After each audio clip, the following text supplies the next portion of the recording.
এটাকে আর কি বাঁশের ভুর বলে, ভুর পাবনার ভাষায়। বাঁশের একটা ভুর বলে এবং এটা অস্থায়ী একটা নৌকার মতোই আমার মনে হচ্ছে। হ্যাঁ,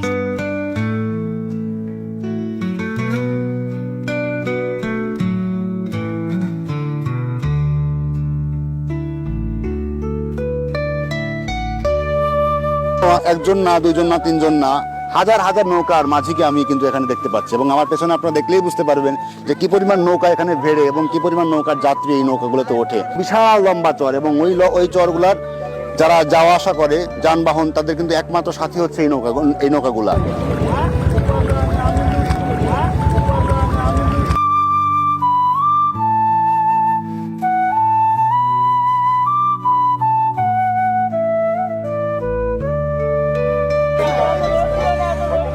কি নাম আপনার? আমার নাম মোল্লা মোহাম্মদ হাইবুর রহমান দরদি। দরদি। দরদি কারা হয় জানেন?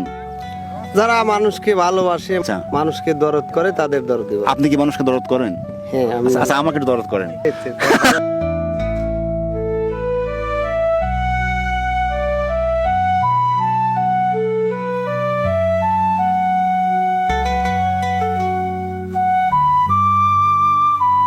রাত কয়টা পর্যন্ত আর কি এই দোকান? সন্ধ্যা পর্যন্ত, সন্ধ্যা পর্যন্ত এই জায়গা দোকানটা খোলা থাকে। হ্যাঁ। সব কি চরের মানুষই এখানে আসে নাকি শহরের মানুষ হয়, বাইরের মানুষ আসে, যেখান থেকে যারা পারাপার হয় এখান থেকে। আমাদের চাটাও তৈরি হয়ে গেছে, আমরা চায়ের গন্ধটা অলরেডি নাকে আসা শুরু হয়ে গেছে।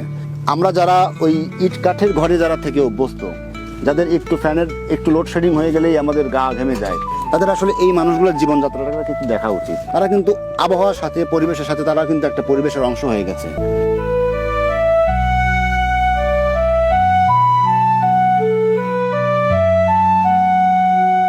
মনে করেন অনেক রাতে একটা মেয়ের প্রসূতি নারী, তাদের একটা ইমার্জেন্সি একটা সমস্যা হলো, তো সেক্ষেত্রে তাদেরকে কিভাবে কমিউনিকেট করেন ওইদিকে নিয়ে যেতে? এই ঘোড়ার গাড়ি ছাড়া আর কোনো উপায় নাই। আমি একদিন ঘোড়ার গাড়ি চালাই, আমি রাত্রিতে ঘুমায় আছি, একটা লোক আমাকে আর কি চিকুর দিয়ে পড়ছে যে আচ্ছা, আসো, তাড়াতাড়ি আসো, গাড়ি নিয়ে যাবো। প্রেগনেন্স মানে প্রসাব বেদনা উঠছে, যে আমি গেছি গাড়িতে উঠায় আছি। কদ্দূর আসার পরে তখন গাড়িতেই প্রসাব পাওয়া গেছে। বাচ্চাটা গাড়িতে হয়েছে? বাচ্চাটা গাড়িতে। তো আপনার লাইফের অনেক বড় একটা ঘটনা, অনেক বড়। এই ভালোবাসাটার মধ্যে আর কিছুই নেই, শুধুমাত্র আছে বিশুদ্ধতা।